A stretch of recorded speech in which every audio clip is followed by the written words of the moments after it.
ကနာစီတယောက်ဖြစ်ဖို့ဆိုတာလွယ်တာမဟုတ်ဘူးဒါရဲ့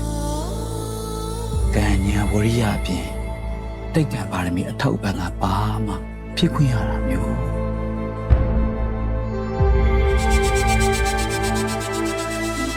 ဖြစ်ပါလေဦးလေးတစ်ဖက်ကိုမေးကြလိုက်ဒီကပုံကြီးပါလာမယ်ဟေး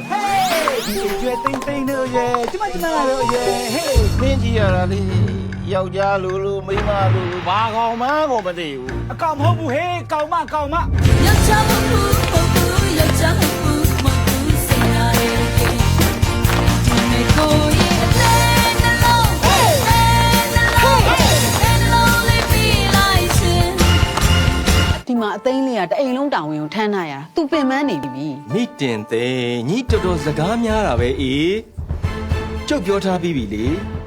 ဖြစ်ချိန်တိုင်ဖြစ်ပါတယ်လို့ ဒီဘဝရောက်တာနင်းကြတယ်ဆိုတော့လူတိုင်းရဲ့အမြင်ကနေတာလွန်နင်လုံးမဖြစ်မယ်အသိချောင်းမ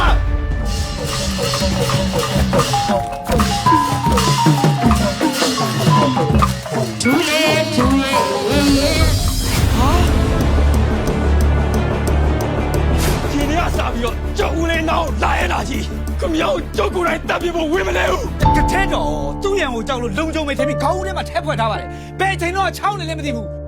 ဟဲ့မပတ်သက်ပြန်ဖေး နင်တစ်ခါကိုပိတ်ထားလိုက်တော့ငါနာ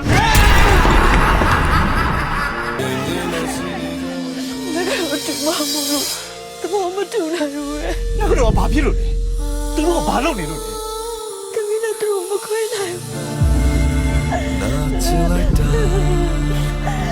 အနာမျိုး96ပါရန်သူမျိုး5ပါးမှာကင်းဝေးပြီးလောကီလောကုတ္တရာနှစ်ဖြာလုံးနေလေကောင်းမွန်သောအကျိုးကျေးဇူးများကိုသာရရှိခံစားနိုင်သောသူတော်ကောင်းသူမြတ်လောင်လေးဖြစ်ပါစေကွယ်